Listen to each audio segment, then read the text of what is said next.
ప్రియమైన సోదరులారా, ఈ రోజుల్లో స్త్రీలకు కానీ యవన స్త్రీలకు కానీ ప్రపంచంలో కానీ మన దేశంలో కానీ మన రాష్ట్రంలో కూడా ఏమాత్రం కూడా క్షేమం లేదు, భద్రత లేదు.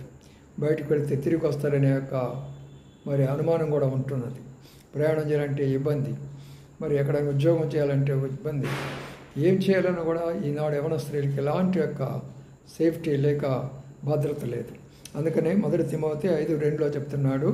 తిమోతి ఏమని చెప్తున్నాడంటే, యవన స్త్రీలను పవిత్ర హృదయంతో అక్క చెల్లెండ్రని చెప్పు, అలాగ భావించు అని చెప్పాడు. అంటే మనం నేర్చుకునే పాఠం ఏంటంటే, ప్రతి ఒక్కరు కూడా ఒక స్త్రీ మనకంటే పెద్ద అయితే అక్కగా అనాలా, ఒక స్త్రీ మనకంటే చిన్నదైతే చెల్లిగా భావించాలా. అప్పుడు మన దేశము, మన రాష్ట్రము, మన ప్రాంతము, మన బంధువులు, మనము, ప్రపంచం కూడా క్షేమం ఉంటుంది. అందుకనే దేవుని దగ్గర రండి, ప్రభువుని నమ్మండి, బైబిల్ చదవండి, సత్యాన్ని